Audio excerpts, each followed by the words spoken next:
you'd be surprised actually that there are a couple of important steps on how to make the perfect mashed potato.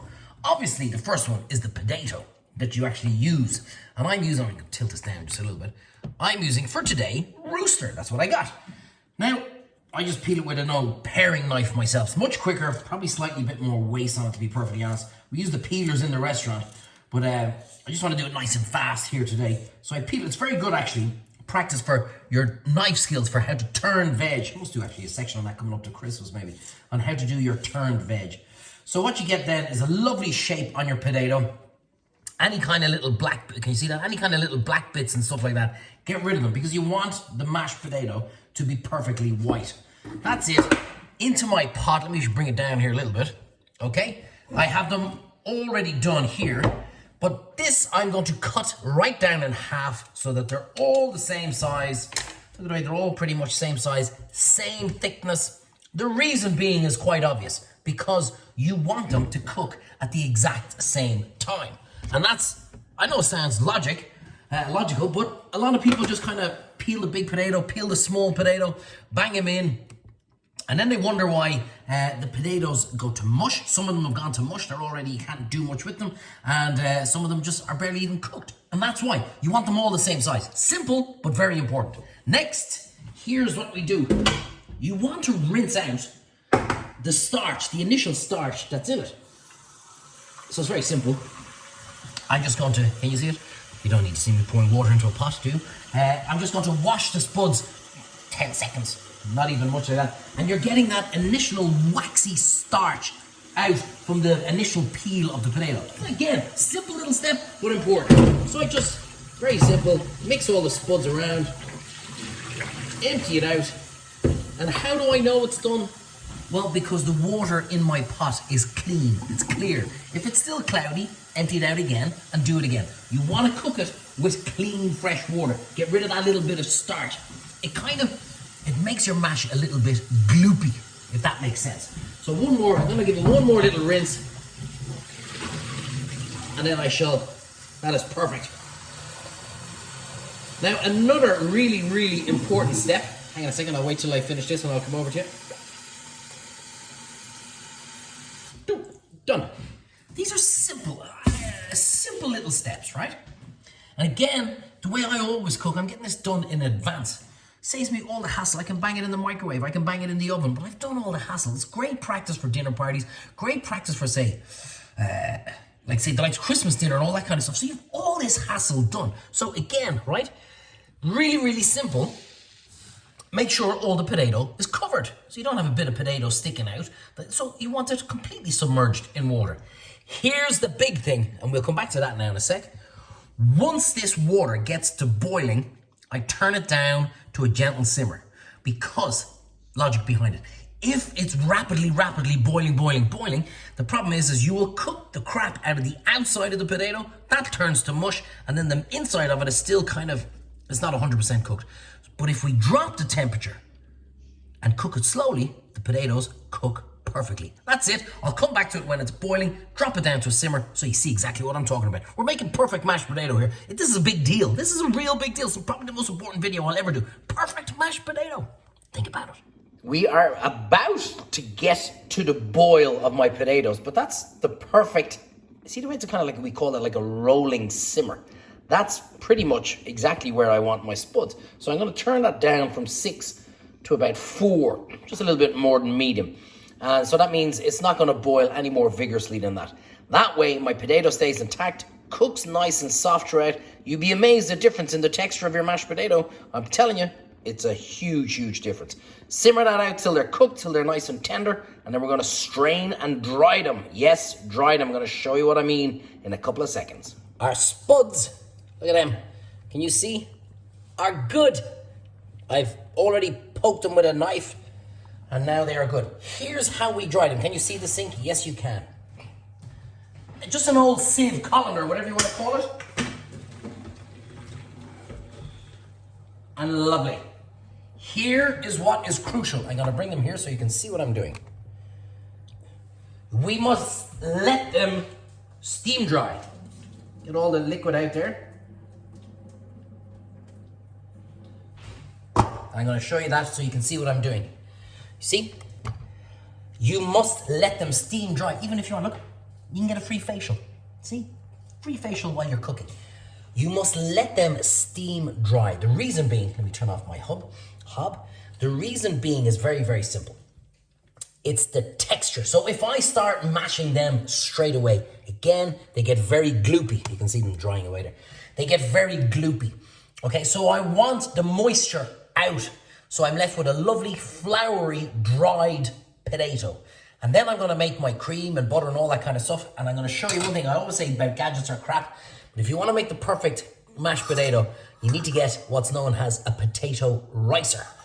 So we just put the potatoes in here and squeeze them through.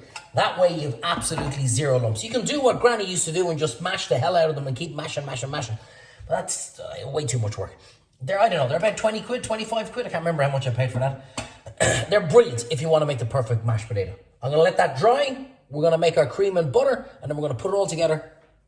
I'm going to show you how to do it. It's the seasoning. And the little steps, but it's the seasoning. That's the key. My spuds, they're almost dry, steam dry. Over here, I'm going to show you the next level now. Pot. Same pot. I didn't even wash it. Why? Create work. Where is my bloody wooden spoon?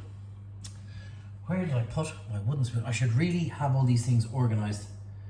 Where the hell did I put it? No idea. We'll go without a wooden spoon.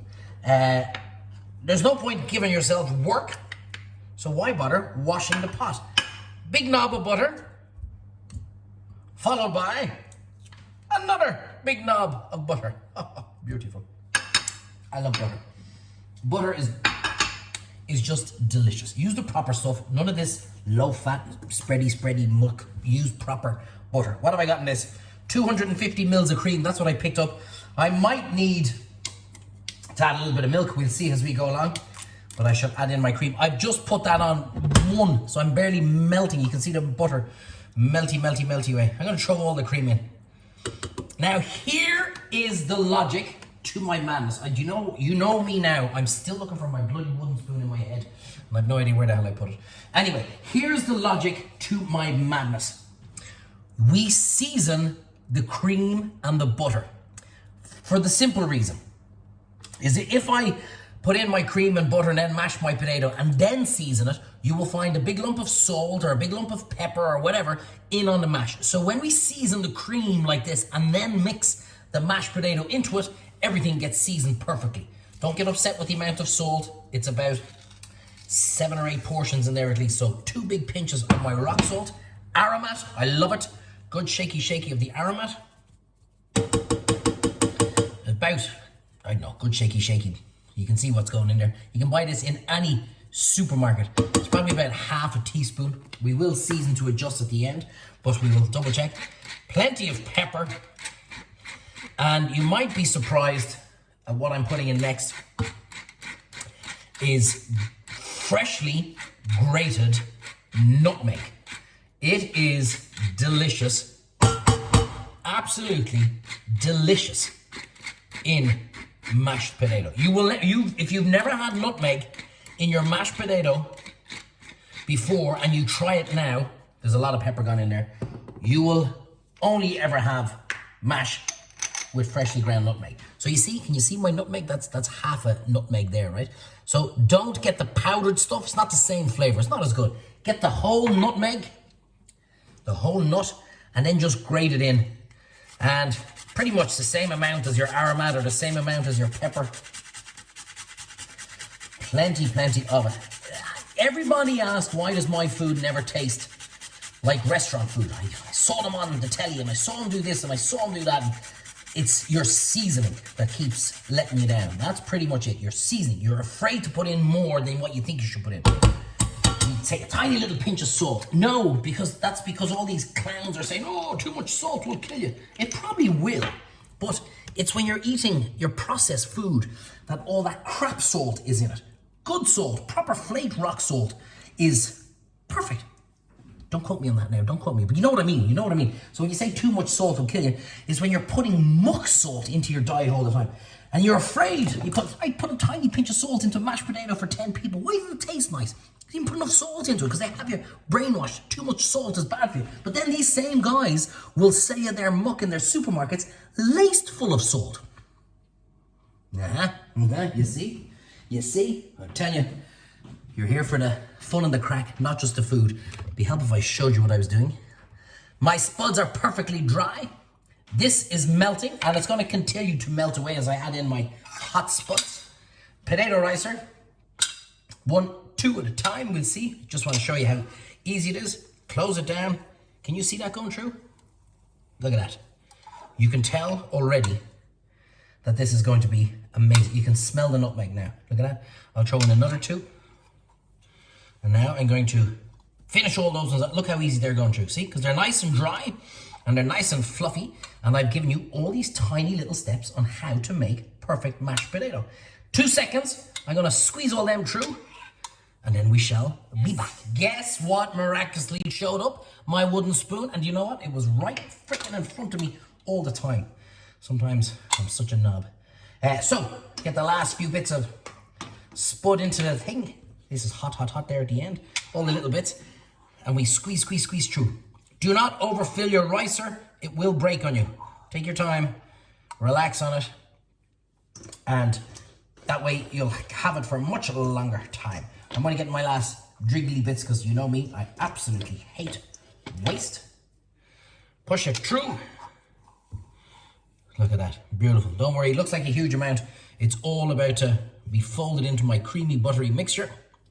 And you'll see half the amount. Quick wash of the hands.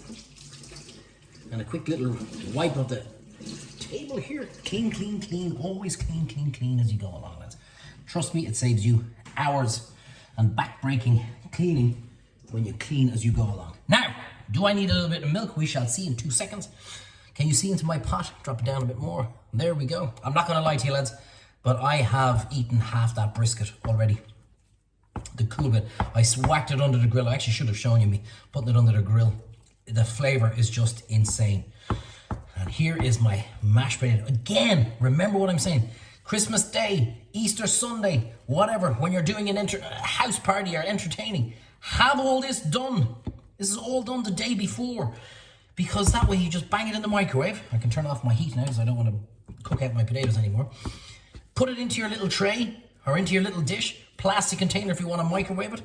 Cover it with cling film and tin foil. Bang it into the oven for 30 minutes and it's perfectly heated. Can you see that? Look at that. You'd swear I knew what I was doing. I don't even need to add any more milk or cream or anything else into that. Look at that. Absolutely bloody delicious. But the proof is always in. Oh, jeez. Oh, my Lord. I only tasted a teeny bit of it. Oh, my God. Amazing. Let's get myself a spoon. Take out some. Look at this. Can you see how amazing? It's like velvet because we put it through the ricer. Did I season it right? Did I season it right? I'm not Donal. Of course I seasoned it right. I don't need anything else. I actually don't even need the brisket. I don't need anything. Just give me a bowl of mashed potato. That is freaking delicious. Have a little look down here again. Absolutely beautiful. That, my friends, is the perfect mashed potato every single time. Trust me, put in everything that I put into that. I don't like nutmeg. Throw it in. Trust me, you will absolutely love it. There we go. Perfect mashed potato every time.